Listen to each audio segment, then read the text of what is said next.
Sofia tugged Jack's sleeve and Sofia said, "Did you hear that? The plane door just shut."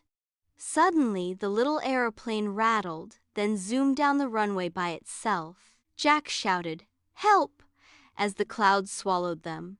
Buttons flashed. Sofia steadied herself and replied, "We can do this."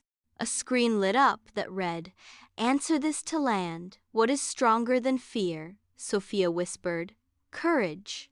The plane steadied slightly. Another message beeped that read, "What helps friends fly together?" Jack said, "Trust."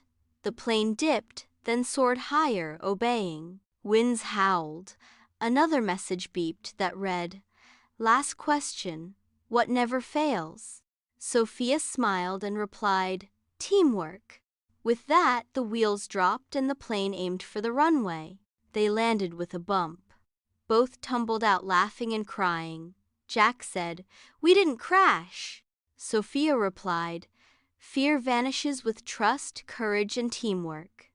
Jack nodded and said, "That's how we truly fly."